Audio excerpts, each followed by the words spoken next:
guys, I have some worrying news. Oh, no. It comes courtesy of Luminal Spoon on our Discord. Oh, wow. You should go check out bit.ly/Podiots Discord. Is that it? Vidiots Beach? Oh. One of them. I haven't actually opened... It's Vidiots Discord, isn't it? I haven't actually opened my notes yet. Let me just double check that. Yeah, it is... I'm looking at it. It is bit.ly/Vidiots Official Discord. Camel case, Vidiots Official Discord. Okay. Go and hang out with people. In episode 98, I don't know if you remember, but we all made predictions for the coming year. Oh, did we? Oh, no. We did. I'm sorry to say that 2 of 3 of them have come true. Oh, pretty much already.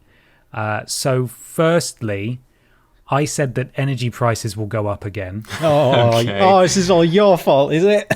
Yeah, well, you should expect a knock on the door any day now, Michael, for our dearly departed monarch. Was your prediction. It's your fault, Mikey. Oh, I've implicated myself in it. This is it for me. I'm going down. I'm worried about what I predicted now. What did I say?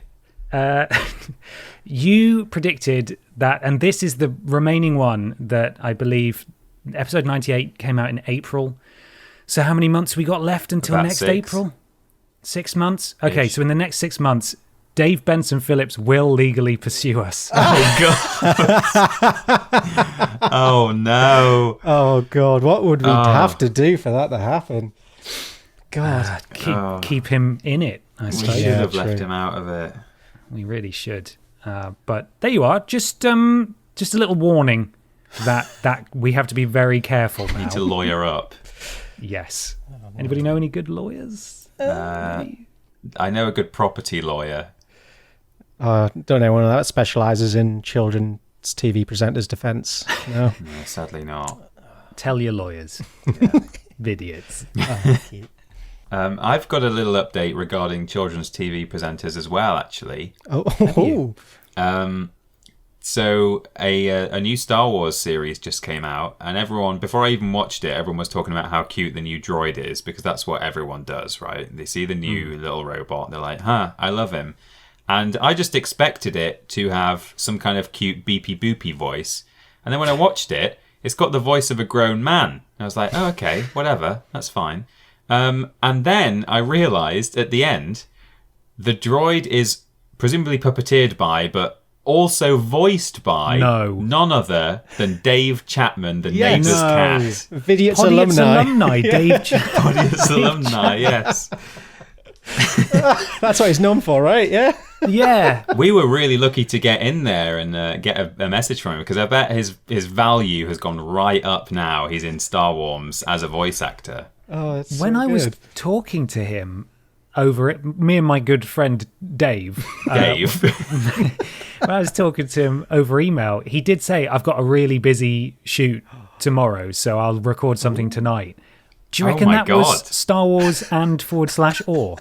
And /or. I don't know. Maybe it would be done by then. Although there's another season being made, so maybe they're already doing. I don't know if they're making that now. So he could be doing season 2. Maybe he was in a studio doing the VA, perhaps. Yeah, for the droid. He will definitely, though, be doing people will want to know about him. You know, he spent all that time being Otis the Aardvark and the neighbour's cat, and now you wait. The Hollywood Reporter will be like, "Hey, Dave, can we talk to you?" And he'll be like, "Sorry, got to record a message for Vidiots again." I'm just imagining him hunched over in a corner of the set, like, everyone be quiet for a minute, I've got to record something. There's a hair come out of him. Hello, Ben, Peter, and Mikey. What I prefer is the bit preceding that, where he watches the fart video in the corner. Wait, yeah, he's watching that out loud. He's standing there next to Diego Luna and whoever else is that. Tony Gilroy, Stellan Skarsgård is there listening to Michael Johnson fart down a microphone. I'm going to take that as what actually happened now, and that's going to be the proudest story I ever tell my grandkids. I think you should be very proud. Wow. Well, should we make some more audio magic? Yeah, let's do it.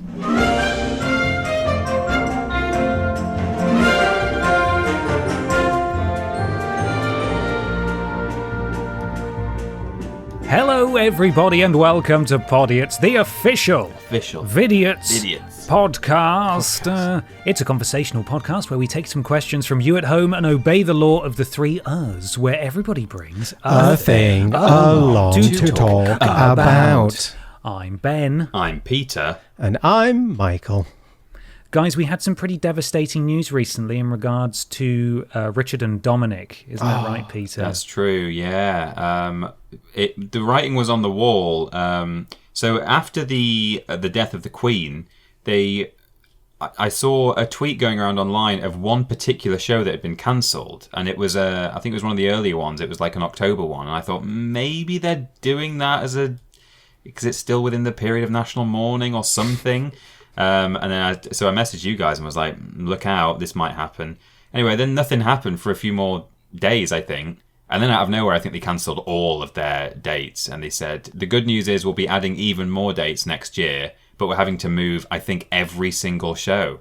So it's all been cancelled. Ours is now in March, is it, I think? Yeah, it's a bit of a delay. But the email did mention one very exciting thing in that some VIPs will be chosen to go on stage and take part in some games, which has me ecstatic. Way. Yeah, I mean, that's got Michael Johnson written all over it, because that is my worst nightmare, but it's very much your shit. Oh, I'd be a nervous wreck, but I couldn't say no.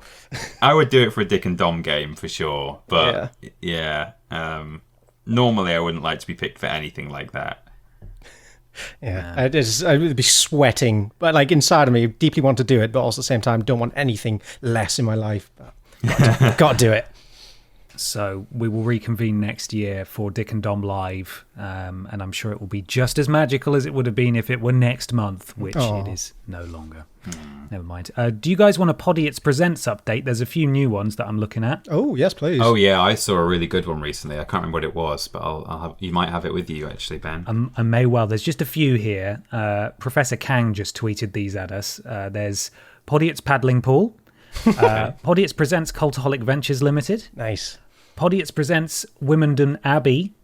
And my favourite, Podiots Presents Weetabix Limited, and then in brackets, what's that then? That was it. That was the one.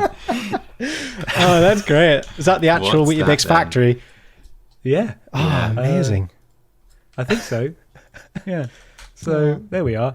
If you would like to fund this lunacy / help us prepare for impending legal action from Dave Benson Phillips, you can go to streamlabs.com/podiots donations. Donate £3 or more to get a shout out at the beginning and the end of the show. Join the Pumpy Platoon, the Tiny Troop, and the Fast Crew. Mikey's going to kick us off. We begin with a global atrocity. Fun. That's the name. I'm not censoring anything there. Poddily Squaddily. Mr. Blobby becomes a hitman. Specky Becky. Queen would have loved Steam Deck. She would. Oh, she would love this. Ian Jasper, 57 2/3. The Queen's orphaned corgis. Leave them out of it. Poor corgis. Freddie Webber got the clap. Stephen Skodes. And very funny name, Lord Brotovich. Oh, what a card. Oh, that's my favourite of the week, for sure. We've also got Don Acco 7. The Queen isn't dead. She's just changing. Oh no. Severin D. Blobby's gobby gets me throbby. Brilliant. Mm-hmm. Bo Bus Boppis. Lorem ipsum dolor sit amet, who was very generous and said, consecutor adipisking elite sed sit amet diem sed lacus feguliat aliquam nac ad lorem pulvinar sagittis nulla id elephand acru suspendis elementum leorit sem at auctor lectus tristique vel integer dabibus solicitudin metus sit amet orare quam. Very nice. Which translated...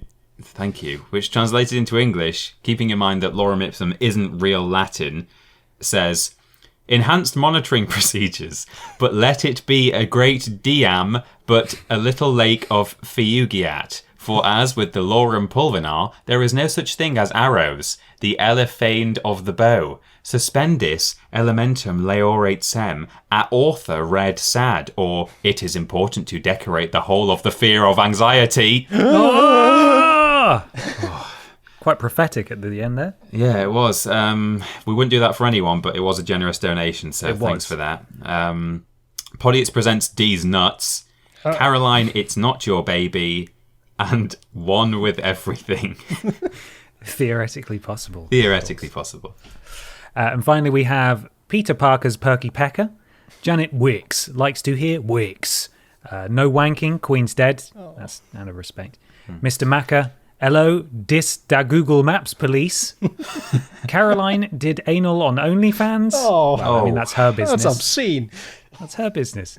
The heartless nerd who was very generous, not so heartless, and said, howdy, my lovely Vidiots. It's my birthday on the Earth, Wind and Fire Day this month. Do you remember? It says. I'm turning 30 and I fear death approaching more rapidly each day. Help. Thank you for all the laughs as always. Love you all. Keys, keys. Well, happy birthday, the heartless nerd. I feel the same. In fact, your birthday was yesterday at the time of recording. Mikey's yet to hit 30. Yeah, getting there? well, earlier this week my back started hurting, so I'm approaching 30 in spirit. Good. Okay, good. Yeah, good. Join us. Meth the Gongoose, Ben's Lunchtime Egg, Big Titty Jesus 42, and Twiddle, my left anal logistic.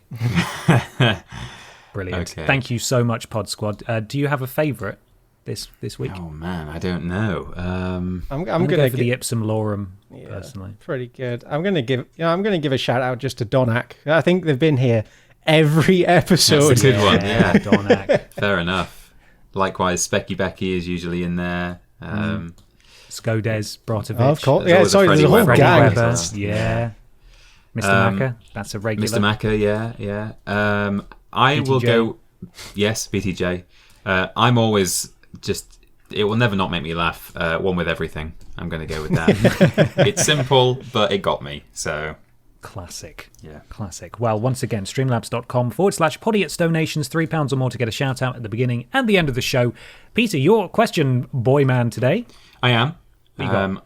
I've got some questions submitted by the listeners. Thank you, listeners. This is from Joseph Keating at Evo Paleo on Twitter, who says, just watched Rules Boss saving the Fallout 76 stream clip again. It's a cracker. What is your favourite serendipitous moment from Vidiots?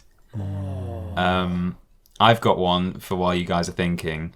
Serendipitous in the sense that it wasn't planned, it wasn't intentional, but it just came at the right moment.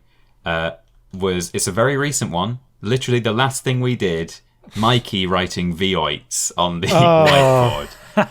Yeah. That was very good. I found it even funnier at the time because I think this is a funnier word. I thought it said Vidits, but Vidiots is just as good. Yeah.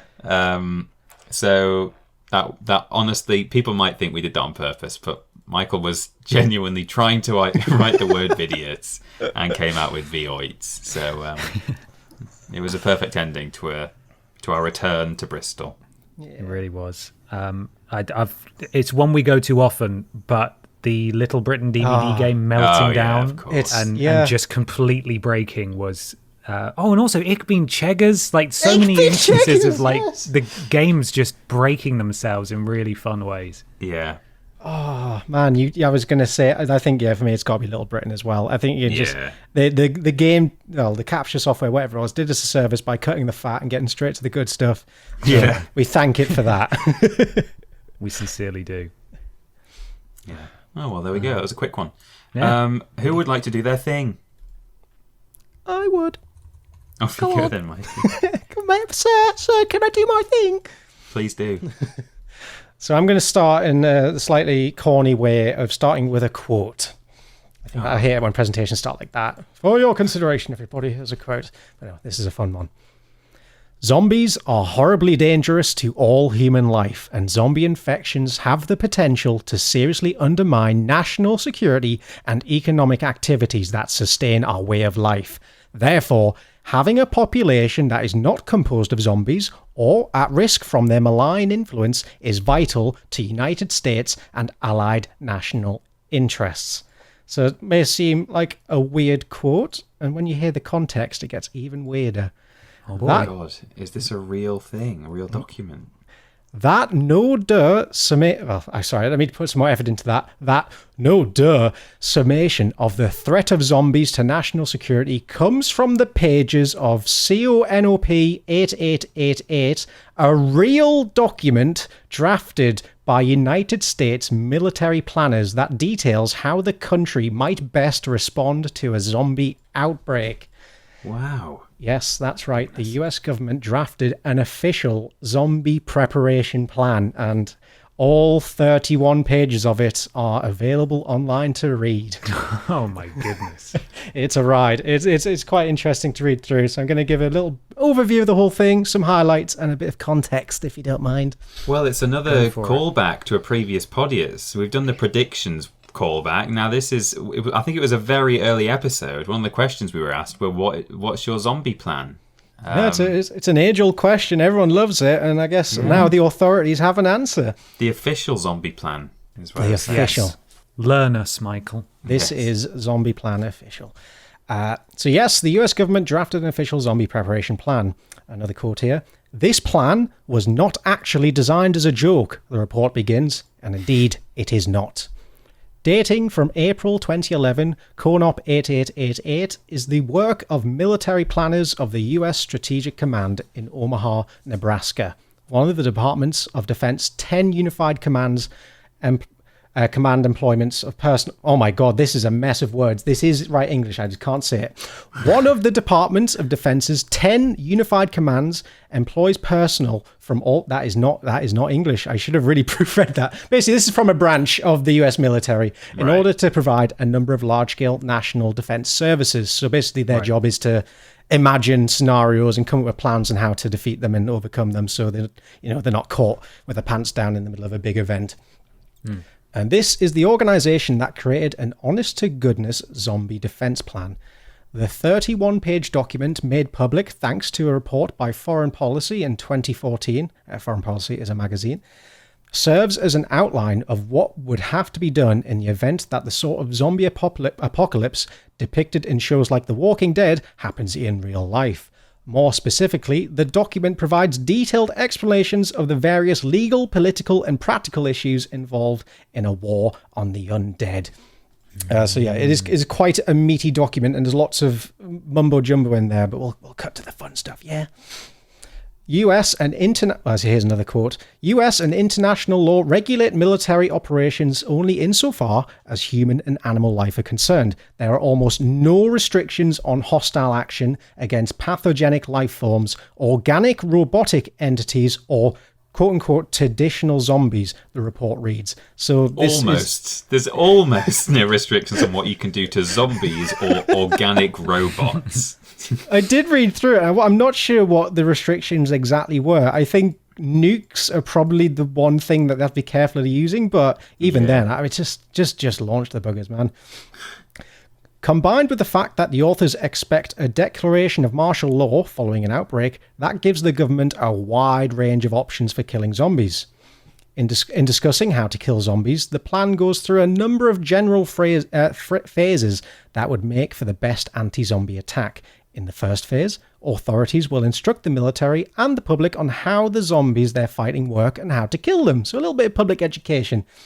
The second phase, deterrence, points out that, quote-unquote, zombies cannot be deterred themselves, but calls for a broad sweep of operations to restore confidence in the government's ability to combat the threat. So one of the major steps is, don't worry guys, we got this, you can trust us. In the next two phases, military forces conduct sweeps of infected areas, killing zombies and burning the bodies to remove the threat of infection. And in the final phase, the government rebuilds its authority over the civilian population and eliminates the final pockets of zombie resistance.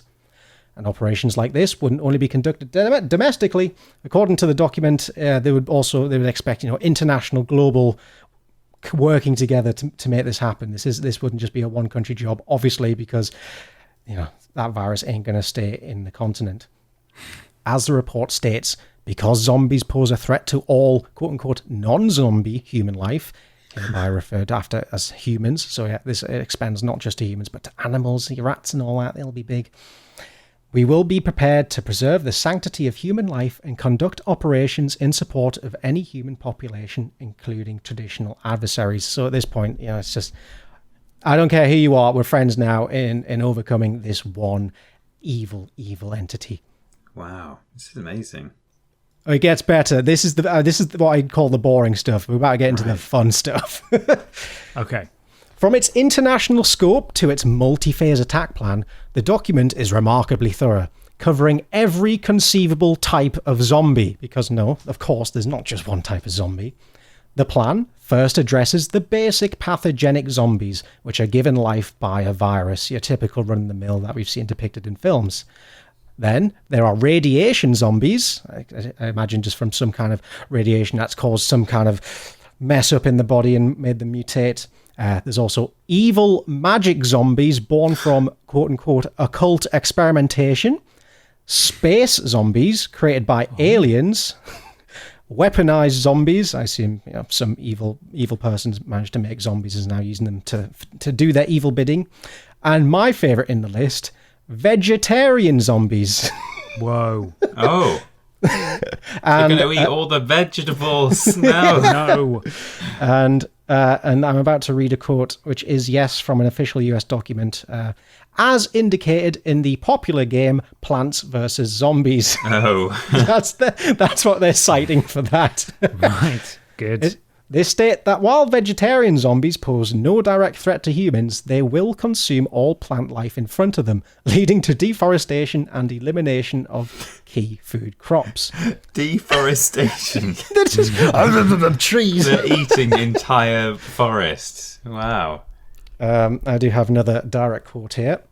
Of note, where normal carnivorous zombies commonly groan the word brains semi-comprehensibly, vegetarian zombies, or as they call it in here, VZs, can be identified by their aversion to humans, affinity for plants, and their tendency to semi-comprehensibly groan the word grains. No, that's not real. That can't be in there. That I only caught that 10 minutes before recording. I'm so glad I did. That is beautiful. Great. It literally says word for word earlier on in the document, this is not a joke. But yes, we're gonna cite Plants vs. Zombies and make puns. They also expand on their references for vegetarian zombies, not just Plants vs. Zombies, but they also say, as seen in the movie Signs, starring the known actor Mel Gibson. Vegetarian zombies? I think, I can't remember that. Maybe... They're aliens who don't like water being splashed on them. I don't think they're vegetarian. Yeah, it's like an alien invasion. What a weird... Maybe I'm forgetting... Maybe there's a zombie bit, but I don't remember that. Yeah, that is a weird one. They finish off that quote by saying, in relation to vegetarian zombies, no current examples of this zombie class have ever been captured or examined by scientists. Good to know. Right. The report, but it doesn't say that about the other kind. No. Well, hey, maybe they've let the card, the hand show there. They know about all the others. This is the one that's secret. The report primarily focuses on the pathogenic zombies and lays out a worst-case scenario in which the infection spreads quickly and each death strengthens the zombie horde while weakening the military. Although the report also points out if they're facing evil magic zombies, then they may have to worry about atheists in their own ranks being turned, and suggests intervention by the military's Chaplains Corps. Is that how you pronounce it? Chaplain? Chaplain. Yeah. By the military's Chaplain Corps. So basically what they're putting forward here is that to fight evil magic zombies, we don't use guns, we use religion. Yeah. Okay. It's great. And another little quote, direct quote from the document here. Based on most science fiction sources, the magic zombies, despite being the hardest threats to eliminate directly by attacking the zombie life form, can usually be eliminated if the source of evil magic is destroyed. There is evidence to suggest the Chaplain Corps may prove integral to countering these threats, which is great. But that's not all. There's a final type of zombie here, which I love. The report even makes special mention of chicken zombies. Oh. Okay. Which it notes are the only kind that have actually been proven to exist. What? Oh, like headless chickens. Oh, maybe. right. Bingo, you got it. Similar to that, yeah. As the report summarizes, these chickens are ones that have been euthanized by being sealed inside chambers and suffocated with carbon dioxide, only to survive and claw their way back out of the grave. Luckily, the authors of the document point out that these zombies pose little threat to humans. And they summarize them by saying, chicken zombies are simply terrifying to behold and are likely only to make people become vegetarians in protest to animal cruelty. They appear to be no direct threat to humans. They appear to be. We don't know yet. I just, the confidence in that statement, chicken zombies are simply terrifying to behold. So good. So while these chicken zombies do indeed exist, the fact that they're included in this document might be your first indication that the plan wasn't devised completely in earnest.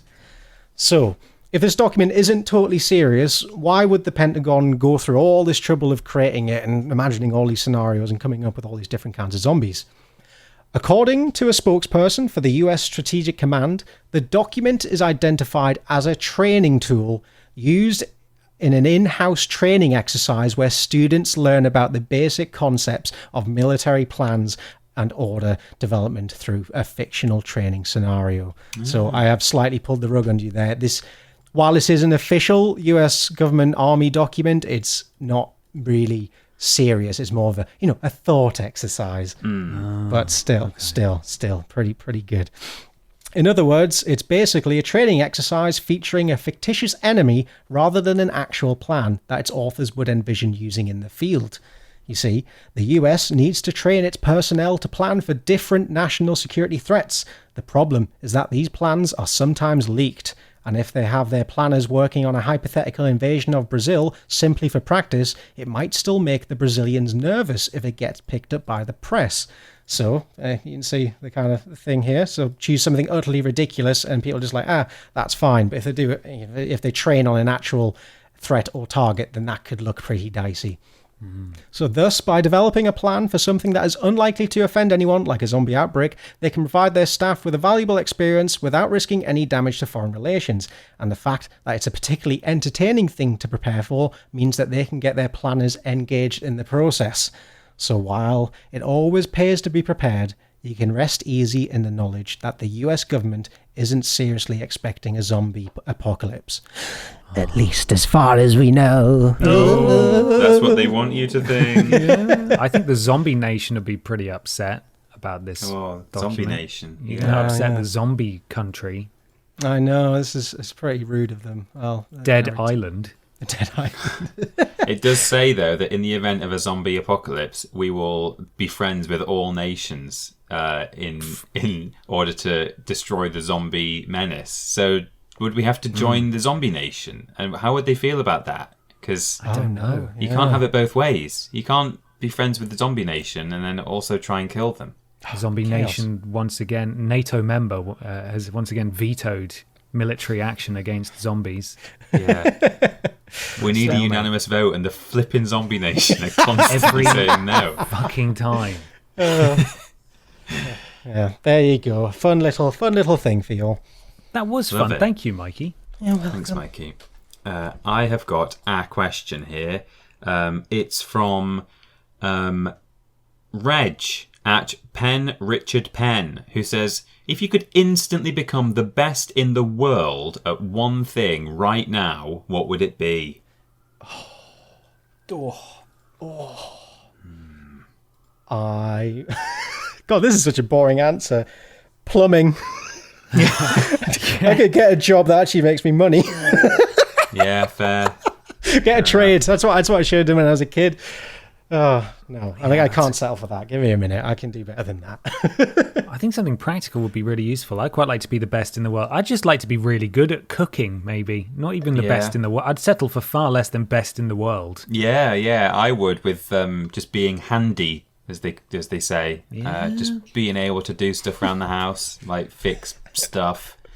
I have an idea of like the processes by which I would, for example, repair something. Like, if I just had like a bit of wood, like if I chopped that and like hammered it in, but I know that I wouldn't cut it straight. I wouldn't nail it in straight. I probably wouldn't sand it properly. Whatever I would do, it would just come loose again after like 6 months of use, or like it doesn't matter what it is. I just wouldn't do it right. Whereas my granddad, for example, is just amazing at anything like that. Yeah.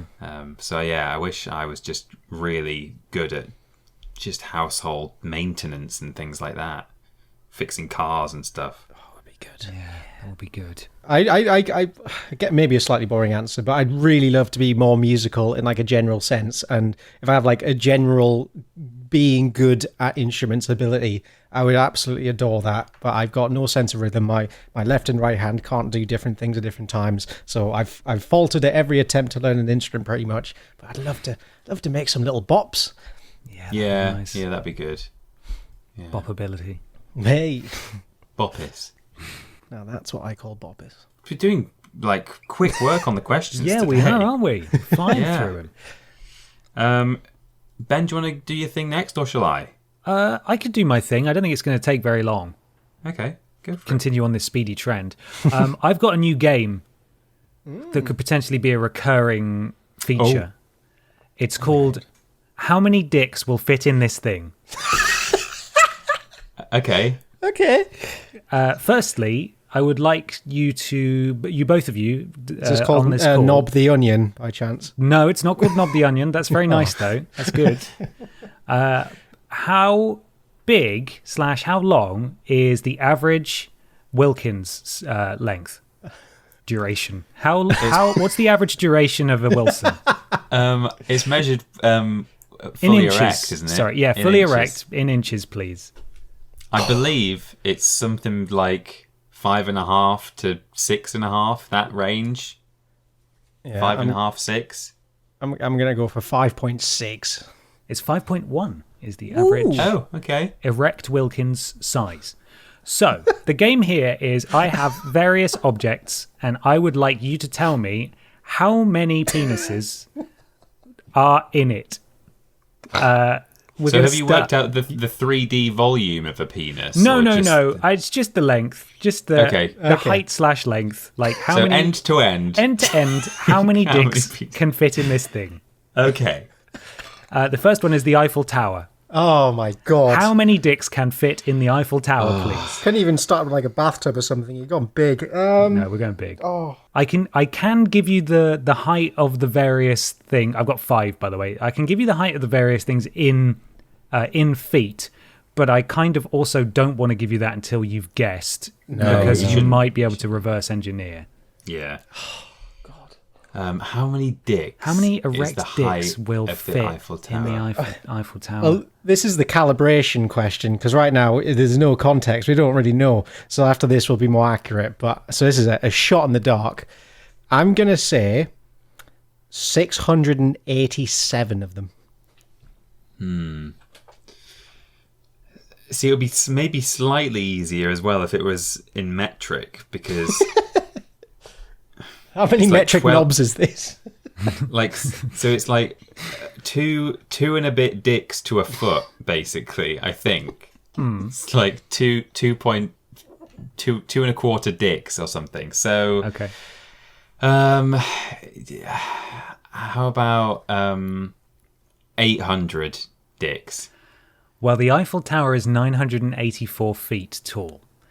So, how many dicks will fit in the Eiffel Tower? It's 2,315.3 willies. Wow! Okay. What a sight! Isn't it Beautiful. magical? The beautiful sight. The next up is Big Ben. How many dicks will fit in Big Ben? How many Big Bens will fit in Big Ben? I'll go first this time. I think that's got to be shorter than the Eiffel Tower. So let's say 1250. Ooh, I was thinking close. I'm gonna eke mine up to 1,400 knobs, please. At 310 feet, it is shorter, and Peter is closer. because 729 dicks can fit in Big Ben. Oh, a it's lot way shorter. smaller. Yeah. We move on to the Taj Mahal. How many dicks can fit in the Taj Mahal? How many was Big Ben, roughly, did you say? 729 dicks. Okay, I think the Taj Mahal is probably a bit shorter than... Oh, I don't know. I've only seen those photos of it far away. I'm going to say 700 dicks. I'm gonna say the Taj Mahal's a bit bigger than Big Ben and go 850. It's 240 feet, so it's smaller than Big Ben. What? And the Taj Mahal can fit 565 dicks inside. Ooh. Oh, good to know. Yeah. We've got the Empire State Building next. How many Richards can the Empire State Building take? An awful lot. An awful lot, yeah. What do you think, Mikey? I'm gonna go 5,750. It's a lot Eiffel of Tower dicks. was... Eiffel Tower's 2,000. How many Eiffel Towers fit in the Empire State Building? Look, we're not using it's American measurements, okay? We're using British dicks. Yeah, in British dicks. Imperial dicks. There's been an awful lot of imperial dicks to the Taj Mahal. That's pretty obvious. They have. Okay, I think it's got to be at least 3 Eiffel Towers. So I'm going to say 6,000 dicks. Dicks thousand. Did you guess, Mikey? I did.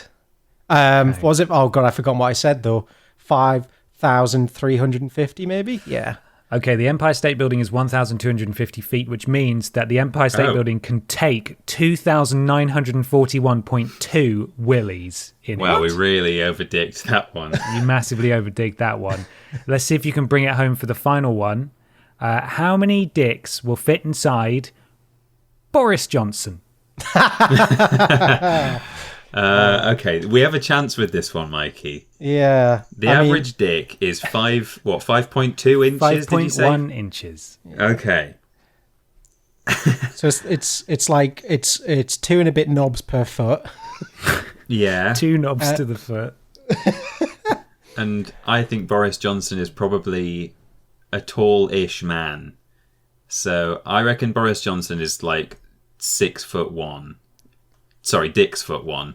So what's that? 6 times 2 and a bit. I'm going to say you could get 15 dicks in Boris Johnson. I'm going to eke in a little under at 14 dicks in Boris Johnson, please. Wow. You guys were very close. Mikey takes it. Or not Mikey, sorry. Boris Johnson takes it because he's 5'9" tall, which is roughly 13 and a half dicks. Nice. I assumed he was 5'10", so hey, look at that. Nice. Oh, nice. 13.5 dicks. And that is my new game. How many dicks can fit in this thing? Oh, we need a theme song game. for it and everything. That's good. Thank you. It is basically I am just getting you to guess the height of things, essentially. Yeah. But with the added twist of penises. Of having to first convert to imperial and then convert that number of inches and feet into the average dick size being 5.1 inches. My end goal is that you two will be very proficient at guessing the height of things in dicks and no other unit of measurement. Oh, this is good. Yeah. By the end of the year, we'll be able to spot something in the distance. Go, yep, that's 20 dicks. Can't wait for that. Well, thank you very much, Ben. That was a lot of fun. You. So we've got a question here from, which one should we do next? From Emmy at Emmy19175485 on Twitter, who says, would you still make content if you only had one fan, but they were really rich and paid all expenses? Yeah. Yeah. I think actually, no. I think it'd be a struggle. My gut instinct was, yeah, of course. Like I would want to keep making content. I probably wouldn't if we had no one listening. That's a bit sad. Like sitting here and just the three of us recording a podcast. But I would want to keep doing it even if we had barely any actual listeners because it's a lot of fun. But if it was one person who is single-handedly funding the entire venture, you would feel obliged to like tailor the content to them. You'd have to always answer their questions. And there would just be one massive, very generous donation in Pod Squad. Oh, good. What if they just donated 24 times to Pod Squad each week? With different names. Yeah, that would make it, I don't know, it would almost be like living in the sort of a Truman Show kind Truman of thing. Show. That might be happening right now, Ben. You don't know. That's true, except you'd be aware of it, which would be weird Yeah. to go along with. I think ultimately I would certainly give it a go, and then if it changed too much stuff, then maybe I would think, no, this isn't the same. It probably wouldn't be. It would be really different actually if you knew there was just one person. I would want to keep doing it because it's fun, but I would also, it would change how it feels, I think, to make the content. What's worse, like having one fan who's like really talkative, communicates a lot, and he's quite engaging, and so you get to them quite well, or someone who's like almost completely disengaged and just watches and that's it, without liking, commenting, or anything, and you just throwing stuff out there into the wild. Yeah. I probably we'll get a good year of it out. I think we just do a string of prove-its where we go on holiday each week or something. Have fun with it. That's the other aspect of the question, is that like it says all expenses paid. Does that mean all current like the usual normal expenses we have, or like no, we have like a limitless budget? I don't know. It would be a bit more of an incentive, I think, if they were paying for us to go and make like ridiculous stuff all over the world. But I mean, at that point, they might as well just. Oh, it's strange, isn't it? They might as well just start a company and employ us. Yeah. just fund our.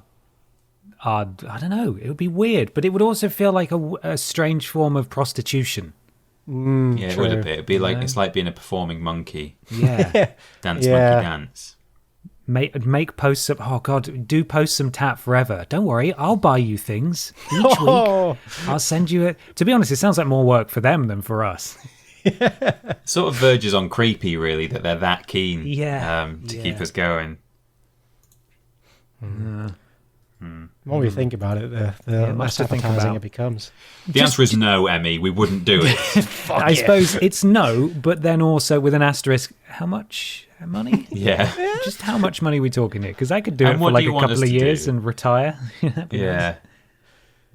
What if this person who asked this question has all this money and they were ready to hand it over, and now like, even the way they've gone on about it. Yeah, screw those guys. God, don't look a gift horse in the mouth. Never mind. I've got a thing here. Yes. I can't remember where I saw this, but I saw it and immediately added it to my list of things that I have to bring as things. I've got a million apps open on my phone like a granddad. 1 second. I had it. Oh, here it is. Okay. So I'm hoping you guys haven't seen this. Chess World. This is according to the metro.co.uk, written by Anugraha Sundara Velu, who says, Chess World rocked by rumours of anal beads and artificial intelligence. No. I saw a couple of people tweet us this, but I didn't open it. Right. How many anal beads can you fit in a person? The world of chess, hyperlinked. Chess. What is it? What is it? Oh, let me find out. Okay. It takes you to just a different chess-related article, which is chess robot breaks boy's finger for taking his turn too quickly. Brilliant. You will learn. A robot broke a 7-year-old's finger when it grabbed the child's hand during a chess match in Moscow. Oh, that's a much better story. Anyway, the world of chess has been rocked by the biggest scandal in years, and it involves artificial intelligence and anal beads. Last week, world chess champion Magnus Carlsen withdrew from a major tournament with a $350,000 prize money after his unexpected defeat by underdog Hans Niemann. Norway's Carlsen announced his withdrawal in a cryptic tweet with a video implying that Niemann had cheated. The tweet was accompanied by a video of Portuguese soccer manager Jose Mourinho saying, "I prefer really not to speak. If I speak, I'm in big trouble." Other big names in the sport declared Neiman's play sus. Suspicions were raised further when Neiman admitted to cheating twice previously. Chess.com, not hyperlinked, issued a statement that it had banned Neiman from its site over his alleged cheating. Chess enthusiasts online have since gone on to speculate that Neiman may have been cheating with computer assistance and anal beads. Currently obsessed with the notion that Hans Neiman has been cheating at the Sinkerfield Cup chess tournament using wireless anal beads that vibrate him the correct moves, tweeted one user. As the chess world debated whether it was possible to cheat in chess with vibrating anal beads, Twitter's favourite troublemaker, Elon Musk, joined in on the debate. The Tesla CEO reacted to a clip shared by another Twitter user which showed someone discussing the possibility of anal beads being used. "That's probably a good one, right? An anal bead will probably beat the thing, the engine. I don't know, I really don't know," said the person in the video. Musk reacted to the video with an adapted version of a quote from philosopher Arthur Schopenhauer. He tweeted, "Talent hits a target no one else can hit. Genius hits a target no one else can see, 'cause it's in your butt." Brilliant. Chess fans well done, Elon. Cheers, Great Mr. Musk. one. Chess fans speculated that anal beads could transmit messages from an accomplice who was watching the game being broadcast live online and consult an AI to transmit the perfect move. However, it's unclear if Neiman could be beating the tournament's anti-cheating precautions, which include a 15-minute delay in the broadcast of moves and radio frequency identification checks. Apart from the ridiculous anal beads theory, people suspect that Neiman got his hands on Carlsen's game plan ahead of time, thereby anticipating his surprise opening. Neiman has vehemently denied that he cheated against Carlsen and even went so far as to say that he would play fully naked to prove it. No. Unless there's a camera up his bottom, we're not going to know. Other chess pros have defended Neiman, calling the allegations a witch hunt. The real question, of course, this is not the article anymore, how many dicks could you fit inside Hans Neiman? Oh, it's difficult to say. It's hard to say. Yeah. At least one? More than most men, because he's made some space in there. Of course. That's what it's for. Yeah. And I wish him all the best. Yes, yeah, me too. I've clicked on the broken finger one, and there's a video embedded at the top. Oh no! I'm just going to see if it shows the boy's finger being broken. I don't know. Oh my god.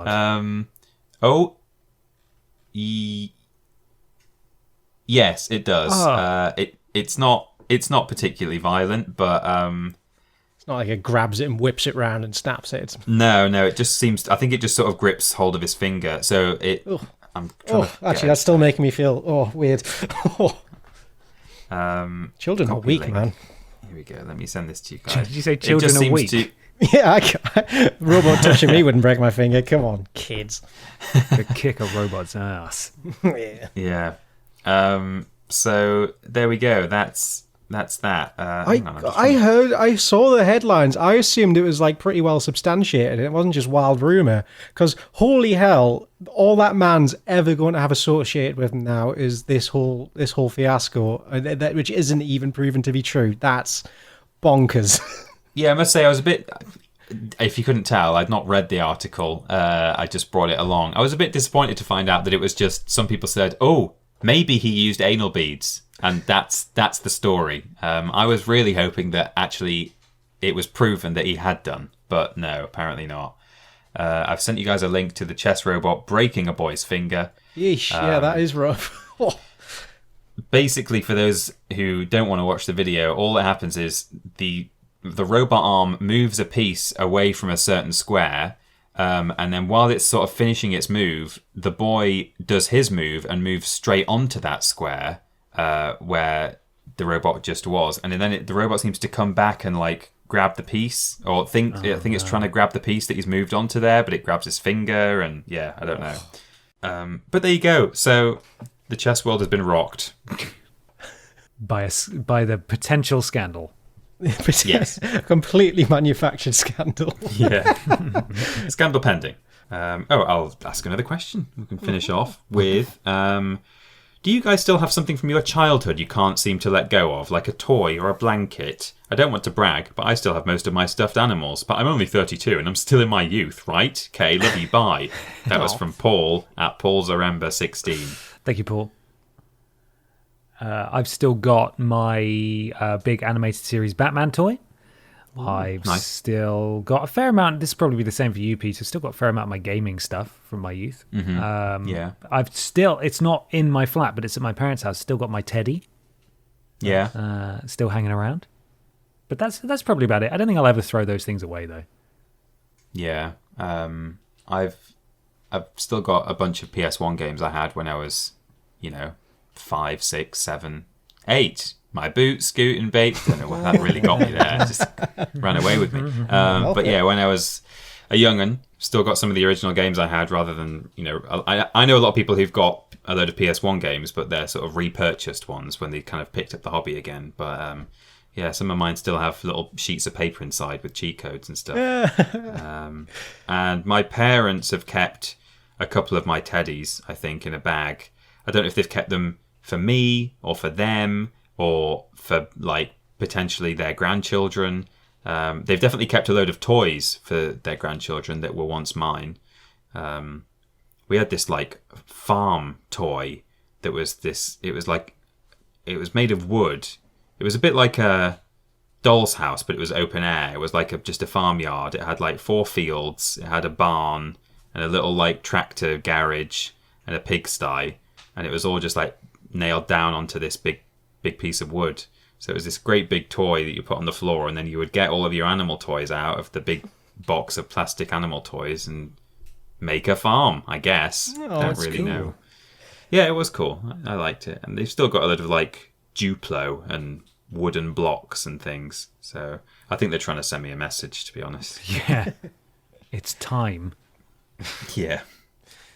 I think, sadly, a lot of my childhood stuff either got sold or thrown away. I'm trying to remember what's around the house, but there is one item that I will never, ever, ever let get binned or moved away or anything like that. And I think it's an object that is instrumental in my online persona, at least, in how I present myself, which is when I was very young. I must be 5 or 6. We went on holiday to Spain, and we went, I think, Tenerife. We went to the Loro Park, which is the parrot park.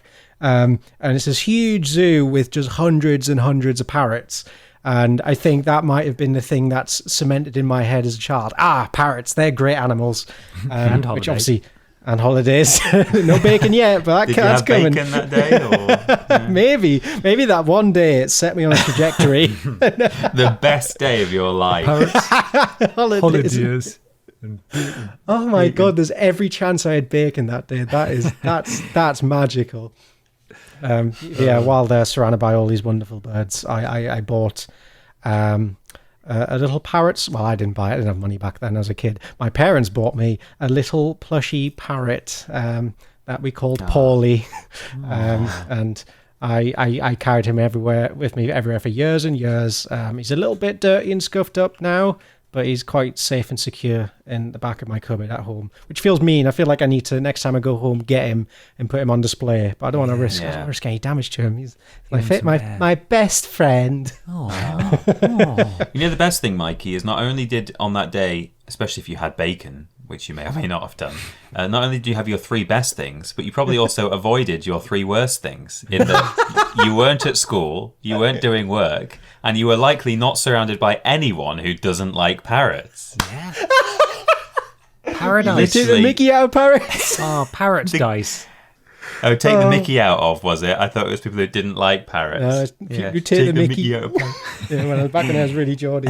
Wow, yeah, what a day. No wonder it was so formational in my life. To the point where I still... that manufactured my entire personality, my likes and my dislikes, all in one magical afternoon.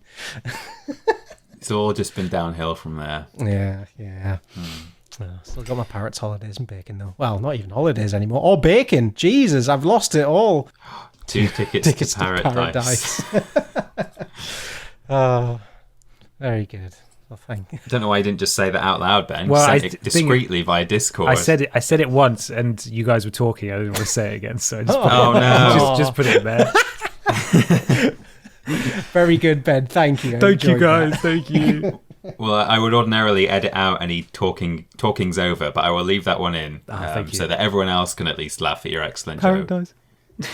2 tickets to Parrotdise. Amazing. Wow, I think that's everything, right? We've really, this is going to be one of the shortest Yeah Boys in a while, I think. Yeah. But my goodness, what a show. I think it's been a very good one. Thank you for sorting the questions, Peter. Appreciate it. You're welcome. And thank you both for your things, too. Did you know that there is a shop? Michael will tell you a bit more about the shop. The shop. If you navigate on over to store.yogscast.com, you will find is it Veritable Bounty? Yes. I should be obvious by now, but I barely have a grasp on the English language. I just kind of say syllables and hope they're right. If you go to store.yogscast.com, there's a veritable bounty of goodies, and best yet are some of those veritable bounties of goodies. That's a lot of words. Just say clothes or merch. Some of the stuff on this website has our logo and stuff and faces on it, and it's great. It's all beautiful. It's amazing. If you go down and navigate to the Vidiots section, you will find the recently released It Is Beans Time t-shirt. Thank you so much to everyone who's bought one so far. You're all stars. Lovely Podiots design, a Podiots mug, the classic VS1 hoodie, amongst other delights. So get yourself down there and grab yourself a bargain. That's store.yogscast.com.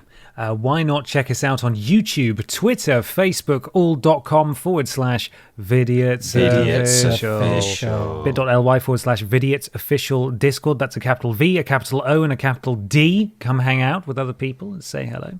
Twitch.tv/Vidiots official. We stream there sometimes. And of course, streamlabs.com/Podiots donations. Donate £3 or more to get a shout out at the beginning and the end of the show and join Pod Squad.